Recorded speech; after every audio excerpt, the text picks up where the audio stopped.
तो हेलो बच्चों, कैसे हैं आप? अच्छे हैं? Very good.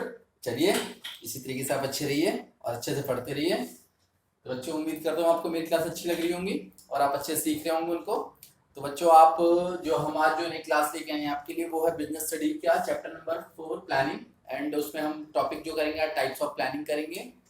तो बच्चे, आप ना बिजनेस स्टडी के अंदर मैं उम्मीद करता हूँ आप प्रॉपर तरीके से नोट्स बना रहे होंगे, बिकॉज आप जो मेरी क्लासेस ले रहे हैं अगर उसके आप नोट्स नहीं बनाएंगे तो आपको बेनिफिशियल नहीं होगा। तो आप प्लीज इसके नोट्स भी बनाते रहिएगा साथ साथ, ताकि आपको डे बाई डे में ये इजीली वर्क होता रहे और लास्ट में आपको कोई प्रॉब्लम ना हो और आप बोर्ड्स में अच्छे नंबर लेके आ सकें। ठीक है बच्चे? तो देखिए, बिना देरी की हम क्लास स्टार्ट करते हैं आज की भी। तो आज आप भी अपने अपने पेन और कॉपी रेडी कर लीजिए ताकि आप नोट भी करते रहें साथ साथ। तो देखिए बच्चे, मैं आपको आज जो नया टॉपिक है हमारा टाइप्स ऑफ प्लान्स में है। तो टाइप्स ऑफ प्लान ये इंपॉर्टेंट टॉपिक है, ये एग्जाम में काफी हद तक आता है और काफी इंपॉर्टेंट भी है। तो इसलिए आप इसको केयरफुली सुनिएगा थोड़ा सा। और देखिए, हम स्टार्ट करते हैं फिर। तो आज हम बात करें टाइप्स ऑफ प्लान्स की। देखिए, प्लान हमारा क्या होता है? प्लान एक हमारा बहुत लंबा प्रोसीजर होता है। यानी आपको पता है कि जो हम चैप्टर प्लानिंग पढ़ा है तो वो जो उसका पूरा टाइम होरिजन है बहुत लेंथी है। ऐसा नहीं कि आप एक बार को थोड़ा सा प्लान करके छोड़ दो, उसको पूरा इंप्लीमेंट करना, उसको पूरा कंट्रोलिंग करना, मतलब वहां से स्टार्टिंग से लेकर एंड तक ये बहुत लंबा प्रोसेस है।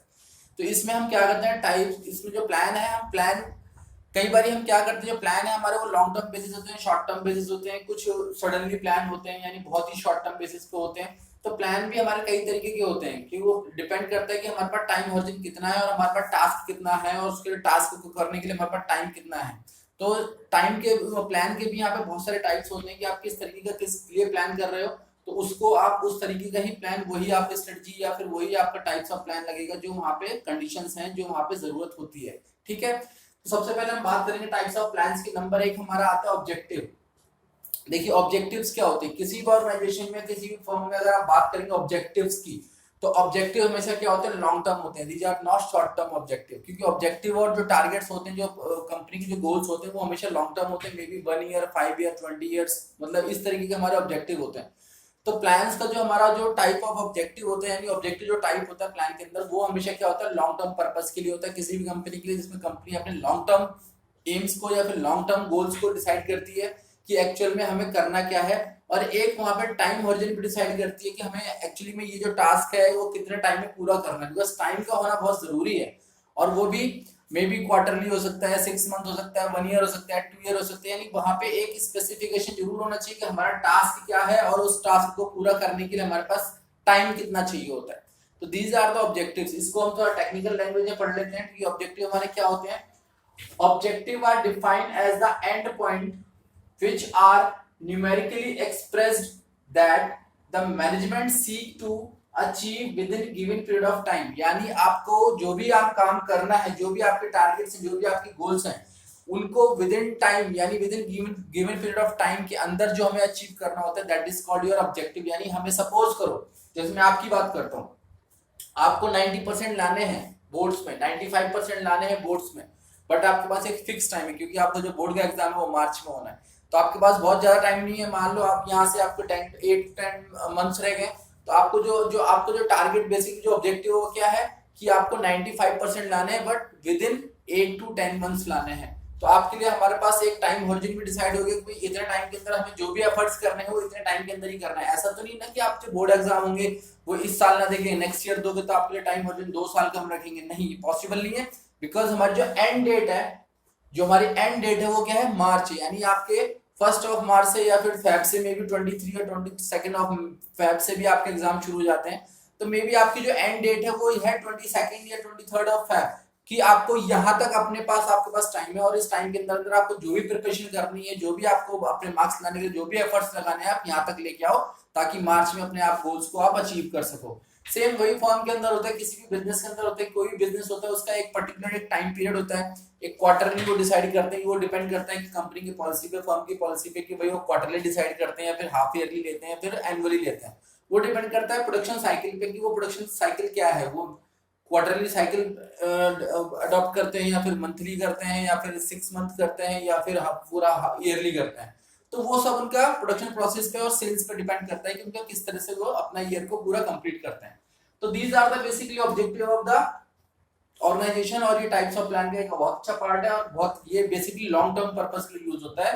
और with a given period of time, यानी आपको एक टाइम प्रिस्क्राइब होता है कि यहाँ पे आपको इतने टाइम के अंदर इसको पूरा करना है। Now the second one is strategy. आपने एक बार अपना ऑब्जेक्टिव क्लियर कर लिया कि भाई हमें ये अपना टास्क पूरा करना है, टारगेट पूरा करना है, देन अब उसको पूरा कैसे करना है उसके लिए आपको एक रोड मैप बनाना पड़ता है, एक आपको स्ट्रेटेजी बनानी पड़ती है, उसको हम बोलते हैं स्ट्रेटेजी। स्ट्रेटेजी बेसिकली क्या होता है कि आपको जो भी ऑब्जेक्टिव्स पूरा करना है इसको फुलफिल करने के लिए आपको क्या रिसोर्सेज चाहिए, आपके पास बहुत सारे ऑल्टरनेटिव्स होंगे, ऑल्टरनेटिव में आपको जो रिसोर्सेज आपको नीड होगी, फिर आप उन रिसोर्सेज क्या करोगे, अरेंज करोगे प्रॉपर तरीके से। तो these are the basically strategy कि आप अपने प्लान्स को या फिर अपने आप ऑब्जेक्टिव किस तरीके से पूरा करना है। तो स्ट्रेटेजी भी आपको अगर बोलेंगे तो ये भी आपको लॉन्ग टर्म प्रोसेस में ही आता है, क्योंकि आप स्ट्रेटेजी शॉर्ट टर्म के लिए नहीं बनाओगे, क्योंकि शॉर्ट टर्म के लिए स्ट्रेटेजी नहीं बनाई जाती, हमेशा लॉन्ग टर्म के लिए स्ट्रेटेजी बनाई जाती है, क्योंकि इसमें टाइम कंजम्पशन प्रोसेस होता है ये। तो बेसिकली देखिए स्ट्रेटेजी क्या होता है, strategy is a comprehensive plan for the accomplishing an organization objective taking business environment into consideration, यानी जो भी आपके बिजनेस एनवायरनमेंट यानी इंटरनल हो सकता है, एक्सटर्नल हो सकता है, कुछ भी हो सकता है, आपके जो रिसोर्सेज होते हैं उन सबको कंसीडर करके जो भी अपनी स्ट्रेटजी बनानी, क्योंकि जो आपके पास अवेलेबल रिसोर्सेज है, जो आपके पास प्रमाइसेस है, उन सबको आप डेवलपिंग प्रमाइसेस है जो भी आपके पास है एट प्रेजेंट, उन सब के रहते हुए आप उन सब का यूज करते हुए किस तरीके से अपने ऑब्जेक्टिव को फुलफिल करोगे, दैट इज कॉल्ड स्ट्रेटजी। तो स्ट्रेटजी में बेसिकली हम 3 पॉइंट्स देखते हैं यहाँ पे, डिटरमाइनिंग लॉन्ग टर्म ऑब्जेक्टिव की हमें सबसे पहले तो जो ऑब्जेक्टिव होना चाहिए वो लॉन्ग टर्म होना चाहिए। Secondly adopting a particular course of action, यानी आपके पास बहुत सारे अल्टरनेटिव होंगे, उन अल्टरनेटिव से आपको कोई सिंगल वन अल्टरनेटिव यानी द बेस्ट वे आपको चूज करना है जिससे आप अपने टारगेट्स को अचीव कर सकते हो इजीली। देन जब आप डिसाइड कर लेते हो कि भाई हमें इस ऑल्टरनेटिव हमारे लिए बेस्ट है और हमें इससे काम करना है, देन उसके लिए आप क्या करते हो, एलोकेटिंग नेसेसरी रिसोर्सेज, यानी उसके लिए जो उसके सपोर्टिंग जो रिसोर्सेज हैं जो उसको फुलफिल करने में जो उसके हेल्पफुल होंगे, आप फिर उन रिसोर्सेज को क्या करते हो, गैदर करते हो, कलेक्ट करते हो, फिर उनसे अपने रिजल्ट्स को निकालने की कोशिश करते हो। Then this is your strategy, ये हमारी क्या बन जाती है, स्ट्रेटेजी बन जाती है। नाउ स्ट्रेटेजी के बाद जो हमारा जो अगला जो आता है फिर वो आती है पॉलिसीज, यानी सबसे पहले हमारा ऑब्जेक्टिव, देन अब हमारी आती है ऑब्जेक्टिव के बाद हमारा स्ट्रेटेजी उसको फुलफिल करने के लिए, देन इस स्ट्रेटेजी को कवर अप करने के लिए फिर हम बनाते हैं क्या, पॉलिसीज। बेसिकली पॉलिसीज क्या होती हैं, ये हम क्या करते हैं कि स्ट्रेटेजी को ही जो हमारी स्ट्रेटेजी होती है उनको ब्रेक करके शॉर्ट उसको यानी उसको एक तरह से बोलेंगे ना कि उसको कई पार्ट्स में डिवाइड करके फिर उसको छोटा छोटा करके उसको हम अलग अलग तरीके से उसको फुलफिल करेंगे, यानी कोई भी हमारा बड़ा काम होता है उसको हम क्या करते हैं छोटे छोटे पार्ट्स में डिवाइड कर लेते हैं, देन उसको पार्ट्स में डिवाइड करने के बाद फिर हम एक एक पॉलिसी बनाते हैं जो कि वो फुलफिल कर धीरे धीरे वो फुलफिल होती रहे। तो बेसिकली फुलफिल क्या पॉलिसी हमारी क्या होती है, जैसे हम कोई भी ऑर्गेनाइजेशन होती है, कोई भी आपका डेली लाइफ होता है, तो हम क्या करते हैं एक अपनी एक कमिटमेंट बनाते हैं कि हमें आज से ये करना है, हमें ये गाइडलाइन अपनी फॉलो करनी है, हमें ये काम नहीं करने हैं और ये काम करना है, यानी जो आपको करना है और जो नहीं करना है ये आप पॉलिसी के अंदर डिसाइड करते हो। सपोज करो बहुत सारी चीजें होती हैं, हम हर एक कंपनी की अपनी अपनी फर्म की किसी बिजनेस की अपनी अपनी पॉलिसी होती है। जैसे अब कोई भी सपोज करो मेरी कोई फर्म है और मैं उसमें डिसाइड करूं कि जो मुझे सेल्स करनी है मुझे वो केवल कैश करनी है, ट्रेड सेल्स नहीं लेनी है, तो ये भी मेरी कंपनी की पॉलिसी हो सकती है। सपोज करो मुझे ब्रांडिंग करनी है किसी भी चीज की या फिर मुझे तो प्रोडक्शन करना है, तो प्रोडक्शन करने में मैं बोल सकता हूँ कि भाई अगर मुझे प्रोडक्शन करना है तो हमेशा अच्छे गुड्स का ही करना है, मैं लो कैटेगरी गुड्स का प्रोडक्शन नहीं करूंगा, ये मेरी स्ट्रेटजी है, यानी मेरी कंपनी की स्ट्रेटजी है। आपकी भी अपनी स्ट्रेटजी होती है, सॉरी ये पॉलिसीज होती है, सॉरी इसको पॉलिसी बोलते हैं, ये हमारी पॉलिसीज होती हैं कि कोई भी अपने पॉलिसी जो है कोई भी कंपनी होती है अपने कस्टमरशिप के लिए, अपने मार्केट में सेल्स ग्रोथ के लिए, अपने परचेस प्रोडक्शन डिपार्टमेंट के लिए, वो किसी भी चीज के लिए अपनी पॉलिसी बना सकती है जिसके अंडर में वो हमेशा काम करेंगे। और जो पॉलिसी जो मेकिंग होती है जब मोस्टली वो टॉप लेवल से होती है, और टॉप लेवल में जो पॉलिसी मेकिंग होती है वो हमेशा अडॉप्टेबल होती है लोअर और मिडिल लेवल के लिए। तो जो मैनेजर्स वगैरह है वो भी उसी पॉलिसी के अंडर में ही काम करेंगे, वो उस पॉलिसी के बियॉन्ड नहीं जा सकते, because the policy is the main priority of the top level, यानी टॉप लेवल का जो मेन जो फंक्शन होता है पॉलिसी मेकिंग होती है, और पॉलिसी मेकिंग को अडॉप्ट करना वो मिडिल लेवल और लोअर लेवल का काम होता है। आपका जो मिडिल लेवल और लोअर लेवल है उस पॉलिसी के बियॉन्ड या उस आउट ऑफ पॉलिसी वो वर्क नहीं कर सकते।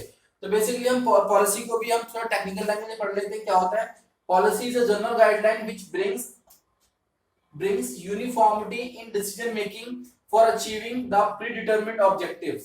तो ये देखिए जो भी हमारे ऑब्जेक्टिव होते हैं उनको अचीव करने के लिए जो हम डिसीजन मेकिंग लेते हैं, यानी जो हमने डिसीजन लिया है उसको फुलफिल, जो हमारे जो डिसीजंस को फुलफिल करने के लिए, उनको पूरा करने के लिए जो हमारे पास जो गाइडलाइन होती है वो ही हमारी पॉलिसी होती है। सपोज करो कोई भी स्कूल होता है जो उसका ड्रेस कोड होता है वो क्या होता है, वो उसकी पॉलिसी होती है। कोई भी कंपनी होती है उसका जो ड्रेस कोड होता है वो उसकी पॉलिसी होती है। टाइम उसका पॉलिसी होती है।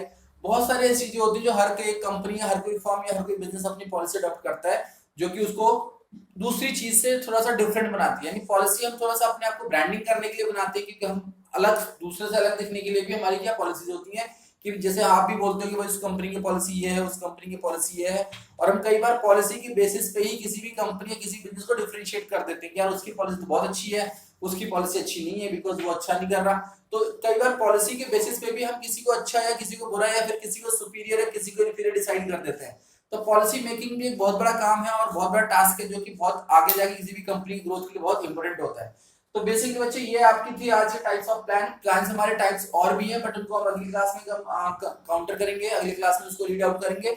अभी हमारे पास इसके पास इनके बाद करीब 4 से 5 टाइप्स ऑफ प्लान और बचते हैं, तो उनको हम अगली क्लास में करेंगे। तो आज के लिए उम्मीद करता हूँ आपके समझ में आ चुके होंगे 3 प्लान हमारे जो इंपॉर्टेंट है, mainly objective, strategy and policies.